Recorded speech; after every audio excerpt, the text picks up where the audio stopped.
All right, so I got a broad question for you here, Mike. Okay.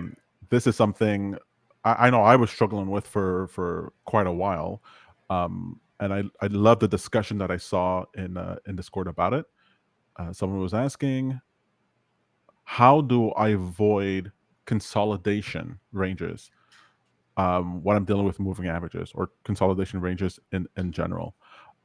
For my side, I made all my mistakes in consolidation ranges. I would just go in and out. Didn't know when the trend was to start again, and I would make money on the move into the consolidation range, and then lose it in the middle there. And I Mhm. just couldn't figure out a way of making this work until you uh, you showed me that idea of hedging, that you can have this always long, sometimes short sort of position where you have this hedge position on, and because to me the biggest thing is I don't want to miss a move.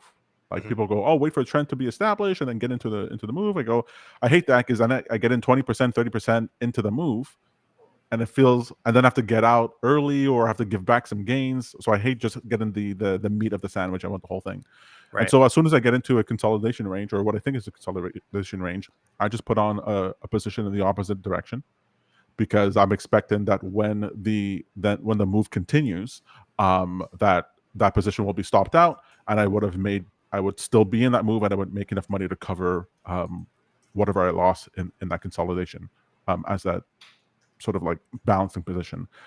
How do you think about detecting consolidation ranges or even trading them?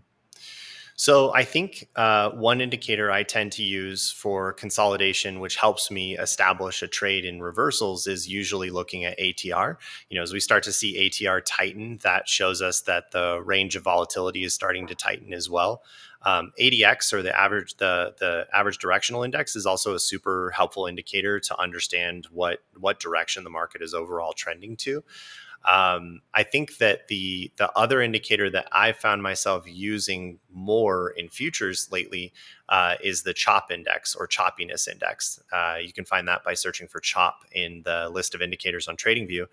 And that's actually a really strong indicator for searching for those moments where price seems to be bouncing around and whipsawing within a very tight range.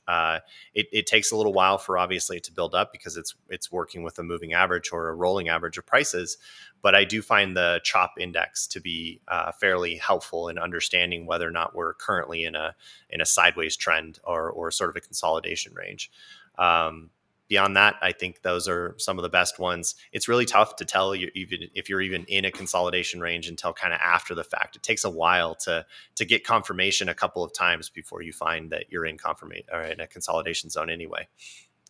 Yeah, the pain point that the person was specifically stating over here was this idea that so they were using the choppiness index, but they were saying that it was filtering out profitable trades as well, Yeah, which is the most painful thing, right? When for me, where I right. see that I check back on what a trade that I could have had, that my being cautious, I removed 20%, 30%, 40% of the trades that would have been successful. Um, I see that as a sign to me that I care more about making money than not losing money. Hmm. And so as soon as I have that feeling in any strategy, I go, okay, well then this strategy or this setup is not for me because I feel bad for being responsible. I go, okay, if I feel bad because I missed out on profitable trades, but I did reduce my drawdowns, well then I go, then I'm in the wrong mindset because what I should want to do is reduce the drawdowns, and if that means that I get less of the profitable trades, well then so be it. Yeah. I think I have found that as long as the strategy that I'm using is primarily focused on avoiding large drawdowns, and that can be done by measuring daily volatility, ATR, looking for position size techniques that help me avoid any of those big drawdowns, I'm less likely to use these types of filters to reduce the number of trades overall and avoid certain conditions of the market because simplicity tends to win. I found, at least in my experience, and everybody should obviously do their own research and build their own back tests on this kind of concept. But I find that filters and like tighter stops tend to kill all of my strategies. Like I'm more interested in whether or not I've found a consistent pattern in the market, and I want to take as much of the meat of that pattern as possible. And that might mean that I pick up a few choppy days, a few consolidation ranges in which I'm losing a little bit. But as long as that drawdown isn't so big that it ruins the performance of the strategy over the long run, then I'm okay with that choppiness, with those consolidation ranges. It's the filters that tend to avoid, like you said, the more profitable trades, and I'd rather expose myself to those opportunities. So at least personally, I find more filters to reduce performance, and it's just not worth it. That's right.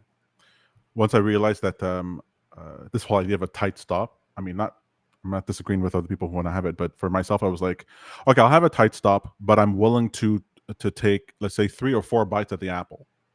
And then I go, well, if I'm willing to lose that, let me just increase my stop to include all that I would lose if I took 4 bites at the apple Right. and then just be in that trade. And if that Oh doesn't yeah. work, well, then just be out of it. And the number of times that was more successful. And then it's only when I get into a certain amount of profit that then I trail my stop, and that stop becomes tight. And that way Yep. I know, oh, guaranteed, no matter what, even if I lose 50% of the profit of the position, I'm still gonna close at a profit. Then I never have to think about it, worry about it again.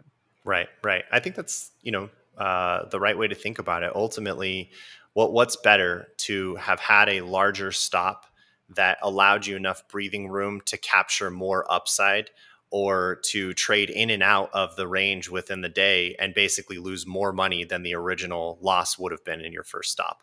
Obviously, logically it makes more sense to just widen that stop out, give the charts enough room to breathe, the candles enough room to breathe. I tend to measure my stops around volatility and around like a rolling standard deviation, so that I'm measuring against what has been historically true, at least in recent history. So that way my stops are, some multiple of ATR, so that it's not getting stopped out immediately. I'm not putting my stop loss right on the bottom wick of the most recent candle or anything like that. Right. That's just so close that you're very likely to get stopped out over and over and over again and basically eat up your profit for the day. So yeah, give it some breathing room in my mind.